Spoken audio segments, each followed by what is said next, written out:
తెలంగాణలో కురుస్తున్న వర్షాలతో ప్రాజెక్టులు జలకళను సంతరించుకున్నాయి.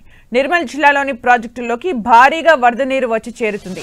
ఎగువన కురుస్తున్న వర్షాలతో స్వర్ణ ప్రాజెక్టులోకి భారీగా వరద నీరు వచ్చి చేరుతుంది. ప్రాజెక్టు ఒక గేటు ఎత్తి 1955 క్యూసెక్ల నీటిని దిగువకు వదిలారు. ప్రాజెక్టు పూర్తి స్థాయి నీటి మట్టం 1183 అడుగులు కాగా ప్రస్తుతం 1182.7 అడుగులుగా ఉంది. ఇన్ఫ్లో ద్వారా 1150 క్యూసెక్లుగా ఉంది. కడెం ప్రాజెక్టుకి భారీగా వరద నీరు వచ్చి చేరుతోంది. దీంతో ప్రాజెక్టు 16 గేట్లు ఎత్తి దిగువకు నీటిని విడుదల చేస్తున్నారు అధికారులు. కడెం ప్రాజెక్టు పూర్తి స్థాయి నీటి మట్టం 700 అడుగులు కాగా ప్రస్తుతం 693.70 అడుగులుగా ఉంది. అటు ఇన్ఫ్లో 86,994 క్యూసెక్లు, అవుట్ఫ్లో 1,12,041 క్యూసెక్లుగా ఉంది.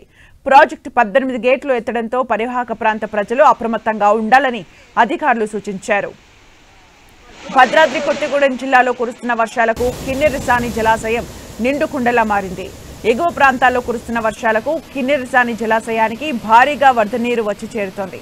దీంతో అధికారులు డ్యాం 2 గేట్లను ఎత్తి దిగువకు నీటిని విడుదల చేస్తున్నారు. కిన్నెరసాని జలాశయం పూర్తి సామర్థ్యం 407 అడుగులు కాగా ప్రస్తుత నీటి మట్టం 404.30 అడుగులకు చేరింది.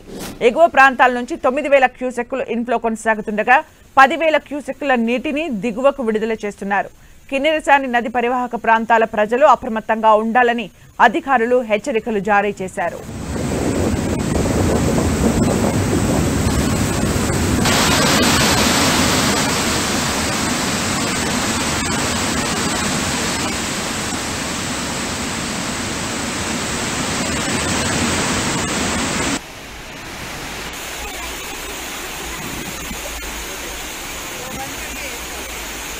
భారీగా కురుస్తున్న వర్షాలతో ప్రాజెక్టులన్నీ నిండు కుండల్ని తలపిస్తున్నాయి. మనం 10 టీవీ స్క్రీన్ పైన చూడొచ్చు. ఎక్స్క్లూజివ్ గా స్వర్ణ ప్రాజెక్ట్, కడెం ప్రాజెక్ట్, కిన్నెరసాని ప్రాజెక్టుకు జల కళ సంతరించుకున్నాయి. దీంతో గేట్లను ఎత్తి నీటిని దిగువకు విడుదల చేస్తూ ఉన్నారు. భారీ వర్షాలతో ప్రాజెక్టులన్నీ జల కళను సంతరించుకున్నాయి, నిండు కుండల్ని తలపిస్తున్నాయి.